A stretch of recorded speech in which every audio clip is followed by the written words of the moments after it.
Football AFC অনূর্ধ্ব-20 নারী football championship বাছাইয়ে কাল প্রথম ম্যাচে মাঠে নামছে বাংলাদেশ। প্রতিপক্ষ স্বাগতিক লাওস। ভিয়েন্তিয়ানে লাওস জাতীয় স্টেডিয়ামে হবে ম্যাচটি। মানিক মাহমুদের রিপোর্ট।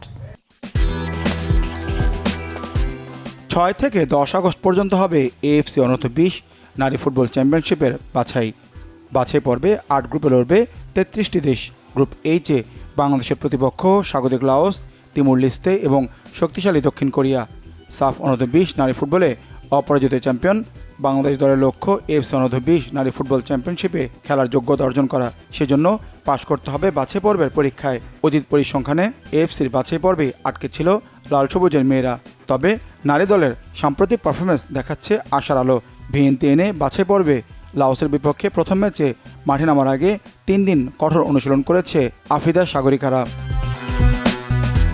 এই ম্যাচে জয়ের লক্ষ্যে শিষ্যদের প্রতি আস্থা রাখছেন কোচ পিটার বাটলার। প্রথম ম্যাচ থেকে ধাপে ধাপে প্রতি ম্যাচে ভালো খেলার পরিকল্পনা তার। আশা গ্রুপ চ্যাম্পিয়ন হওয়া। তবে এইচ গ্রুপে আছে এশিয়ান কাপের 2বারের চ্যাম্পিয়ন শক্তিশালী দক্ষিণ কোরিয়া। বাস্তবতার বিচারে সেরা 3 রানার্স আপে থাকার দিকেও গুরুত্ব বাটলারের।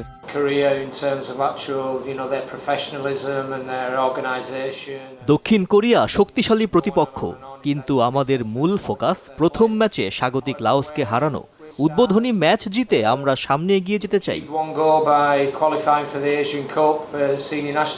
আমরা এখানে এসেছি এফসি কাপ কোয়ালিফাই করার জন্য, তো আমরা আমাদের সর্বোচ্চ চেষ্টা করব আমরা যেন ভালো খেলতে পারি প্রত্যেকটা ম্যাচে।